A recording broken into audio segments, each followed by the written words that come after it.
Guys,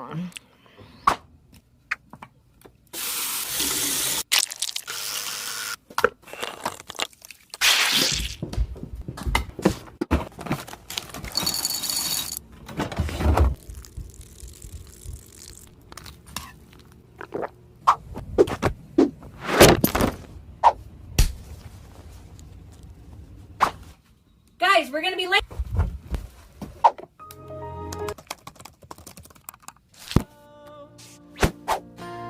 My God will never fail. Oh, my God will never fail. I'm gonna see a victory. I'm gonna see a victory. For the battle belongs to you, Lord.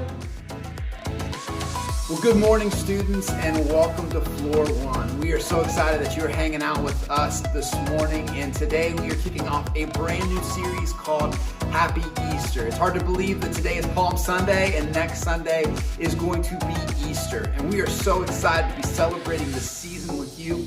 And even though church still looks a little bit different, we're connecting with each other from screen to screen.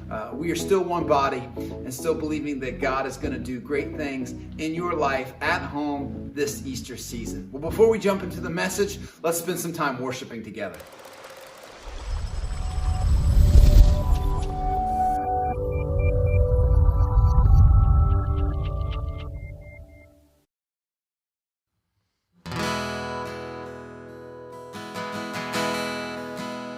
I don't want to be afraid every time I face the waves. I don't want to be afraid. I don't want to be afraid. I don't want to fear the storm just because I hear the Lord. I don't want to fear the storm. I don't want to fear the storm. Say the word and I will set my feet upon the seas till I'm dancing in the deep. Oh, peace be still, you are here, so it is well. Even when my eyes can't see, I will trust the voice that speaks.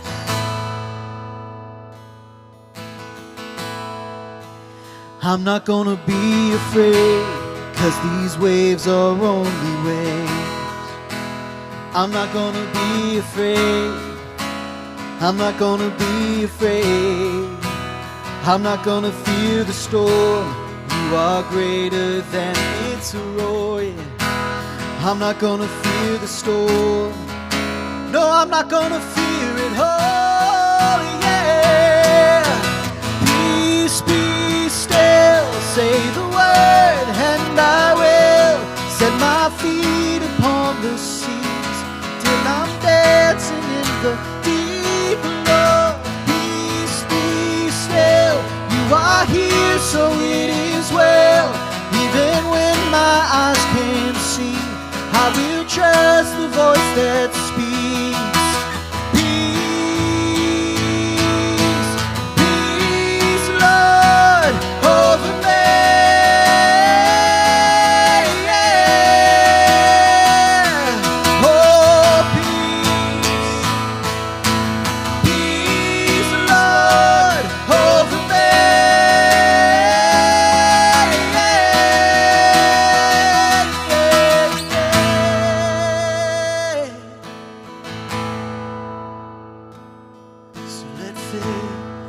Rise up, oh heart, believe. Let faith rise up in me. Let faith rise up, oh heart, believe it. Let faith rise up in me. Oh, let faith rise up, oh heart, believe. Let faith rise up in me. Oh, let faith rise up, oh heart, believe.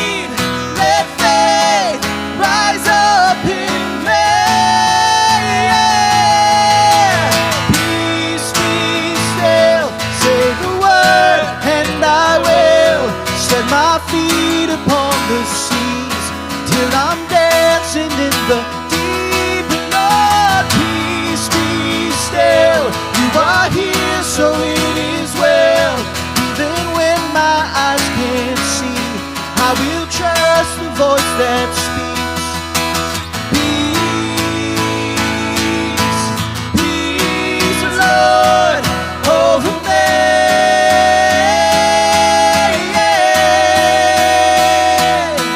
Oh, peace, yes, over me.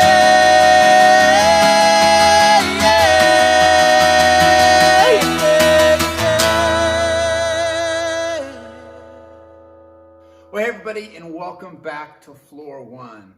I just want to get started by saying, hey, happy Easter. Well, it's not quite Easter yet, but I'm sure if this was a typical time of year, you would have seen by now that everybody is getting ready for Easter. Easter is kind of a big deal around the world, not just for church, but for everybody else. It's a time where people are selling tons of candy.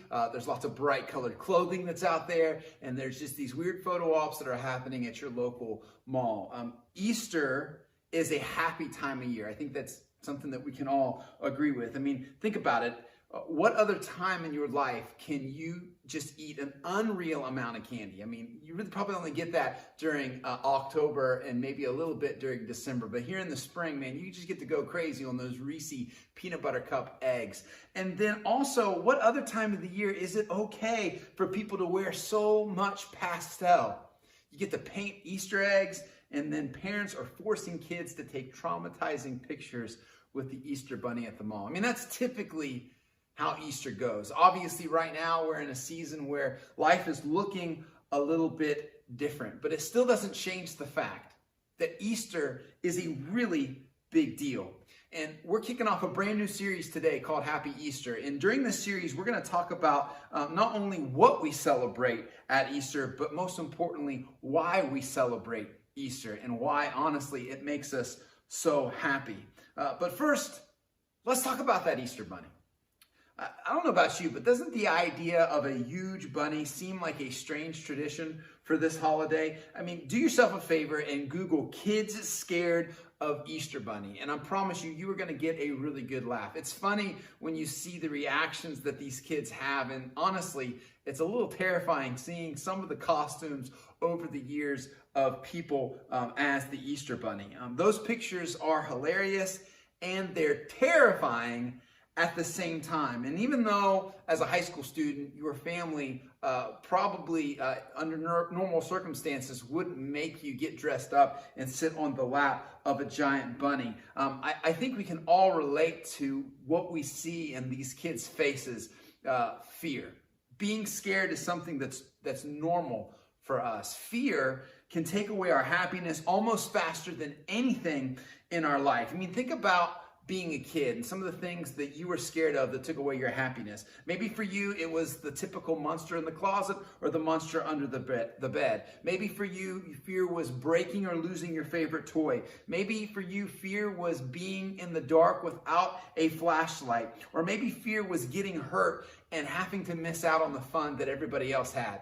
And the thing is as you get older and you move into middle school, those fears, they change with you. As you get older, your fears transfer into things like failing classes. That becomes a real fear. Maybe your fear is being rejected by the people that you go to school with. Maybe your fear is doing something embarrassing and then it gets posted all over social media. Maybe it's not making the team, or maybe your fear is taking a chance and asking out that person that you have a crush on only to get rejected.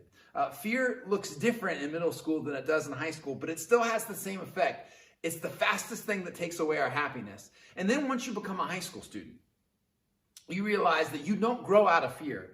As you grow up, your fear grows up with you. And maybe you don't call it fear anymore. Maybe you call it stress. Maybe you call it feeling anxious. Maybe you call it being worried. But no matter what you call it, you're probably scared of something. Even right now, even though we've been home for a couple weeks and we're going to be home for a couple more weeks, chances are there are things that are back at your normal routine of life that you're scared of. Maybe fear of fitting in, trying to find the right crowd. Even though you've been doing this high school thing, maybe for 1 year or maybe for 3 years, it still feels like you haven't made any connections. Maybe you have a fear about your health, like the health of your relationships, the health of the people that you love. Maybe you have a fear of the future. If you're edging towards that graduation date, there's some decisions that are going to be made that are going to affect the rest of your life. Whatever your particular fear is, listen, you don't need to tell me that it's real to you. I think we do this sometimes, right? Like we feel like we have to defend our fears. Like there's things that we're scared of, and we're a little ashamed that we're scared of it because other people around us aren't scared of the same things. But here's the thing.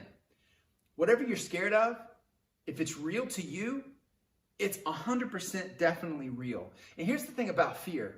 We got to be honest about, first off, what we're afraid of, and then we got to be serious about how we handle that fear, because fear is the one thing that determines the direction of a lot of our lives.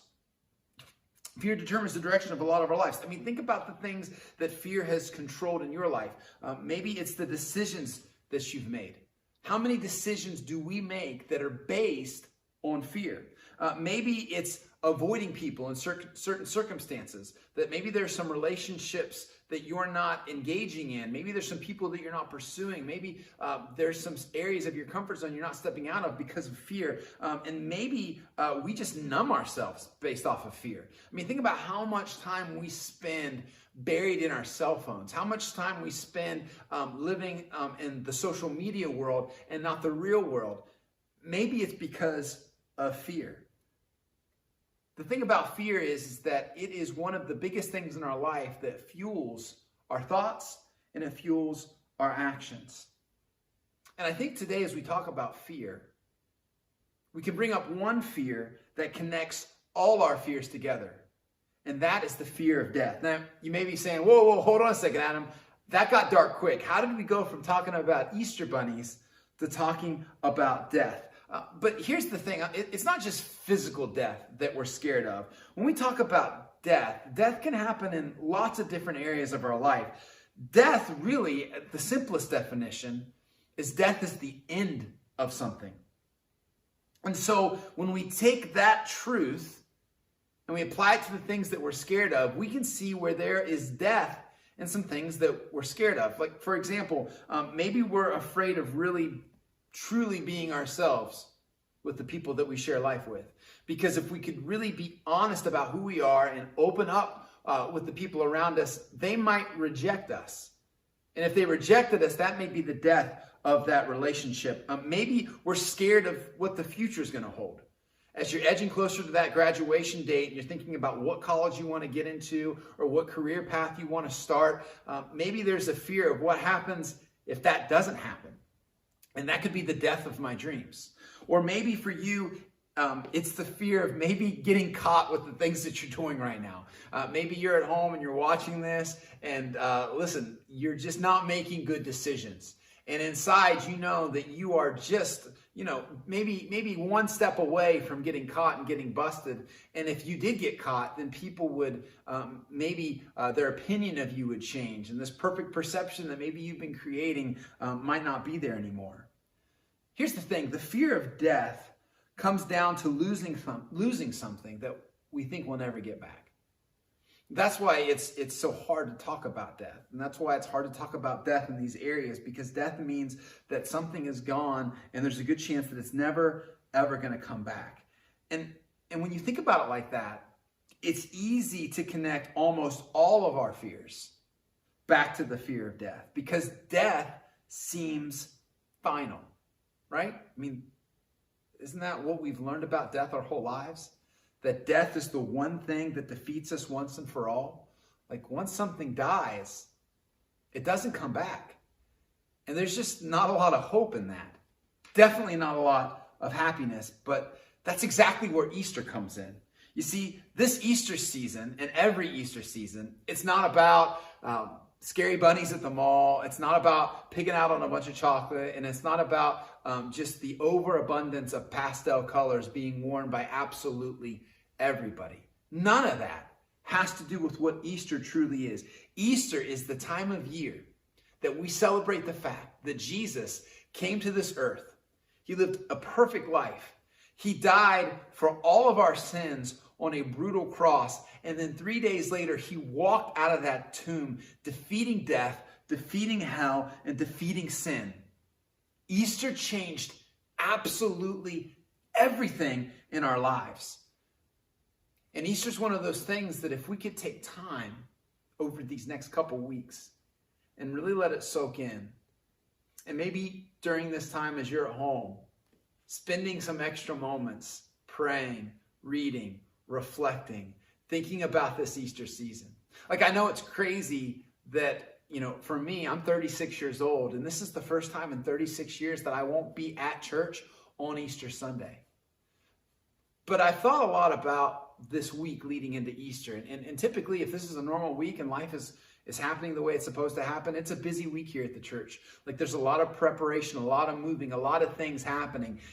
And probably the moment that I stop and I really think about Easter is probably the moment after it's over. But this week, me and you are in the same boat.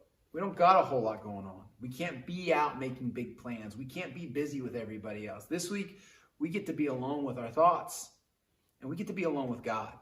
So maybe in the 36 years that I've spent in the church every single Sunday on Easter, maybe this might be the one that I really get to reflect the most on what Jesus did and how Jesus changed my life. Because that's what Easter does. It changes lives. There's nobody who could speak better to that than Paul. Now, if you've hung out with us on floor one, we've talked about Paul a ton. He is single-handedly the greatest missionary to ever come out of the church and build the church. But Paul's story didn't start that way. When Paul started off his journey, he was actually a persecutor of the church. He went by the name of Saul, and his sole purpose was to find people who loved Jesus and who tried to live the life as a follower of Christ. And his whole purpose was to persecute him. He wanted to kill the early church. But then Paul had a face-to-face conversation with Jesus, and he was converted, and he changed his name from Saul to Paul, and he became the greatest missionary that the church has ever known. I mean, he's responsible for writing almost the entire New Testament. But here's the thing about Paul's life. When Paul chose to give his life to Jesus, his life didn't get easier. It actually got a lot harder. Paul faced a lot of things that you and I would say are incredibly scary. Here's just some examples. Paul was shipwrecked. He was imprisoned. He was threatened. He was beaten. He was bitten by a venomous snake. But regardless of all those things, Paul kept going because he was passionate about people, because he was passionate about Jesus. And despite the fact that Paul's life was constantly in danger, and despite the fact that people were always trying to kill him because of his faith, and ultimately, despite the fact that they did kill him because of his faith, Paul never got scared. He never let fear determine the direction of his life. And here's the thing. Paul knew very early on that he was going to lose his life for Jesus. And despite the fact that he knew it, and despite the fact that he faced all the things I talked about, and honestly so much more, Paul never got scared. In 1 Corinthians, Paul, in speaking to the church there in Corinth, is encouraging them. And here's what Paul says in 1 Corinthians chapter 15, verse 54. He says, "Death is swallowed up in victory. O death, where is your sting? O death, where is your victory?" It's almost like when you read that, it's like Paul is taunting the very idea of death. I mean, he was constantly facing it, and he never let it get to him. Paul looked at death in the eye, and he almost laughs. Because Paul knew that his life wasn't in the hands of all the things that would bring people like me and you fear. Paul's life was in the hands of Jesus. And when it comes to death and Jesus, Jesus settled that on the cross on that first Easter Sunday. We know this, that when Jesus died and rose again, Jesus defeated death. And that means that because of the resurrection, death can no longer defeat us. Meaning this, we no longer have to fear any kind of death because Jesus destroyed death once and for all. Let me tell you why Easter is so important. Easter is important because Easter means that fear isn't final. It's not final. If Jesus can defeat death, then he can defeat the things that we're afraid of too. Just like Paul facing all those dangers in his life, there are things that you and I are going to face in our life that we don't have to be scared of because of what Jesus did on the cross and the fact that Jesus walked out of that tomb. Now, here's the thing about fear. And fear will try to make you listen and obey it. Like, that's what power is all about. That's what power is about. I deal with this as a parent. Like there's this power struggle I have with my children, right? When I'm trying to get my kids to do certain things. And I always start off real nice as a parent. And then the more I ask and the more they don't listen, it's like the louder I yell and the more upset I get. And finally, like there's this moment where I try to almost overpower my kids with my voice. If I could honestly be real with myself, I'm trying to scare them. I'm trying to use my big 230-pound frame, and I'm trying to overpower them. I'm trying to use my voice to instill fear that I'm your father and you need to listen to me. That's what fear tries to do to us. It's like this giant that hovers over us and tries to make us listen and tries to make us obey. But here's the thing you need to understand about fear. Fear is only powerful if it can convince you that it's final. That's it. That's all fear has over us. Fear is just a voice with no power trying to get us to believe that this thing that we're scared of has finality to it. That this thing that we're scared of is like death trying to end us. And so we make these crazy decisions in our life because we're scared for certain things to end or because we want certain things to end. And all of that is driven by fear. But here's what Paul came to understand.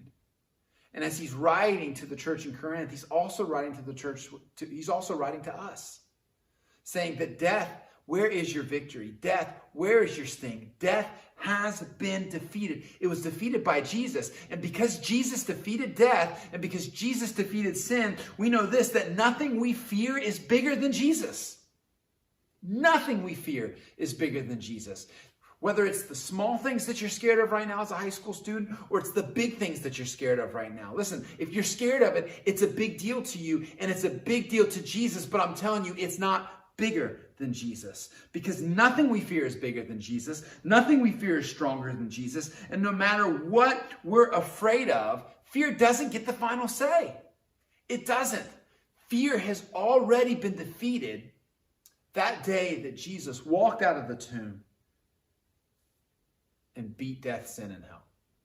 Now, maybe you're at home and you're watching this and you might be thinking, yeah, okay, you can't just tell me that because Jesus rose again that I don't have to be afraid of anything else, even death. Like, as a high school student and as a human being, you're still going to be anxious over things. You're still going to deal with depression. You're still going to be terrified of what's ahead in life. And yes, you are still going to be scared of death, even if you have the assurance of your salvation through Jesus Christ. And I get that. But that still doesn't change the fact that fear doesn't get the final word. And I know that there are things that you're afraid of right now. Very real things, very big things. And even though I've said all these things to you today, and even though next week Easter is going to be here, it still doesn't change the fact that the things that you're afraid of won't ultimately happen. Sometimes they will. Sometimes the things that you're scared of absolutely will happen. But here's what I am saying. You having a relationship with Jesus, you being changed by him from the inside out, it allows you to be more equipped to handle the things that you're going to face. See, Paul was able to look all those things head on and find victory. Even in the end, when Paul ultimately lost his life, Paul still won. He still won because his soul was secure in Jesus. And so what got Paul through every decision, and ultimately what we want to get you through every decision, is this understanding that what Jesus did, he can still do for you today. Paul says in Romans 8:11 that the Spirit of God who raised Jesus from the dead lives in you. I want to just read that again, because that's crazy. It says, the Spirit of God who raised Jesus from the dead lives in you. Here's what Paul's trying to get us to understand, is that the same power that defeated death 2,000 years ago when Jesus rose from the dead is actually inside of you if you believe in Jesus today. That's crazy. So there's this moment when we're dealing with our fears that we think there's no way I could ever overcome that. There's no way I could ever let that go. There's no way I could ever walk away from that. Paul would tell you, yes, you can. You can because Jesus already defeated all of those things in your life. Like, I want you to think about that for a second. The things in your life that you are scared of, they have already been defeated through Jesus. Now, yes, sometimes those things might come at you and those things might happen, but they don't get the final say over your life, and they ultimately don't get the final victory over your life. You know, sometimes we play this game of what's the worst that could happen. Well, the worst that could happen is death, right? Isn't that the worst thing that could happen? That what I'm facing with could kill me. Well, even if that happened, if you have a relationship with Jesus Christ, death doesn't get the final say. Your soul is secure in Jesus. You have eternity secure in heaven. And even in that moment, if it kills you, you still win. That's why Easter is so important. And so what Paul's trying to get us to understand is this, is fear doesn't get to tell us what to do anymore. Because I know some of you are watching right now and you have spent so much of your life making decisions based upon what fear has told you to do. And I just want to encourage you this morning. Fear doesn't get to tell you what to do anymore. It's not your boss and it's not your master. Fear is truly a liar, trying to get you to believe things that aren't true. And if you could just believe in the power that's in you through Jesus Christ, then you could start to see the power of those lies outside of you actually have no power at all. So as we start to close out this morning, I just want to ask you a couple questions before you guys head to your groups. And the first question is this: where has fear been holding you back lately? Where has fear been lying to you and manipulating you and causing you to make bad decisions? Has it been in your relationships? Maybe you're stuck in a relationship that you feel like you can't leave because fear has told you so. Maybe it's your future. Maybe there is a scholarship that you're not applying for. Maybe there's a college that you're not even looking at. Maybe there's a career path that deep inside of you think that could be what you would be good at, but you won't do it because fear has gripped you. Maybe you're dealing with something concerning your mental health right now. Maybe there is some really scary things happening inside your head. And you don't want to be honest about it with anybody else because you're scared of what they're going to think, or scared maybe of what's going to happen.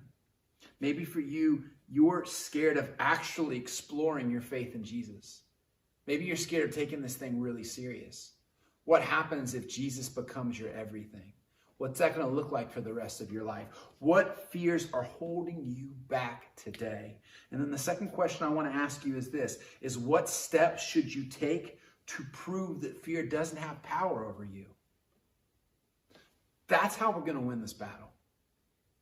We are going to win the battle over fear by doing something to let fear know that it doesn't get to have the final say over our life. Maybe for you today, that means there's somebody that you need to reach out and you need to forgive because they hurt you. Maybe somebody out there that you just need to apologize for because you're the one that needs forgiveness. Maybe that's talking to somebody about your mental health and being honest about the condition of your heart and the things that you're thinking about. Maybe it's telling your parents today something that you've never told them, but you know you need to. Maybe it's asking a small group leader to help you with something that you're afraid to deal with. Maybe it's picking a brand new friend group and starting over. Or maybe it's asking some honest questions about your faith. We have a saying here on Floor One that's been around for a long time, and that's this: no matter who you are, everybody can take a step. So as we close out our time together in the message, I just want to ask you, what's your step today? What are you going to do to tap into that power that's inside of you? That same power 2,000 years ago that rose Jesus from the grave and gave us our very first Easter. Because this Easter, no matter what your step is, you can begin facing your fears. Not because of you, not because of what you bring to the table, not because of your parents, not because of your friends, not even because of this student ministry on Floor One. You can face your fears and you can win because of Jesus. And I promise you, if he could do it for Paul, he could do it for you. If he could do it for me, he could do it for you. If he could do it for the millions of billions of people that since that first Easter Sunday have given their lives to Jesus, if he could do it for them, I promise you, he could do it for you. You just got to take that step. Let me pray for you. God, thank you so much for today. God, thank you for this moment that we get to be together and we get to just dig into your word and stand upon your truth and be reminded of the power that's in us because of you. God, we thank you for people like Paul who were fearless in their life and they faced death on the daily and looked death in the face and almost just laughed at death because of who you were, and that we would have that same faith, that we could look fear in the face and we can mock it, God, not because of us, but because of you. That the same power that raised you out of the grave, Jesus, is the same power that lives in us. And fear doesn't get to have the final say. And today, somebody who's watching from home will grab a hold of this truth and they take a step. And in doing so, they look fear in the face and say, no more. Not today. And God, we thank you so much for that confidence that we can have in you. God, we love you. And we say these things in Jesus' name. Amen. Well, hey, I just want to say thank you so much for hanging out with us on another Sunday morning. We appreciate you taking the time, and our hope and prayer is that you have been encouraged through this teaching. And we're going to get ready to send you to your small groups at noon through Zoom. And this week with social media, we're going to be posting just once a day. Every day at 8 o'clock, we are going to be posting something encouraging and something powerful and something uplifting to get you through the week. So we love you guys. We are here for you. If you need us, just let us know. But we are praying that God is going to do great things for you this Easter season. We'll see you guys later.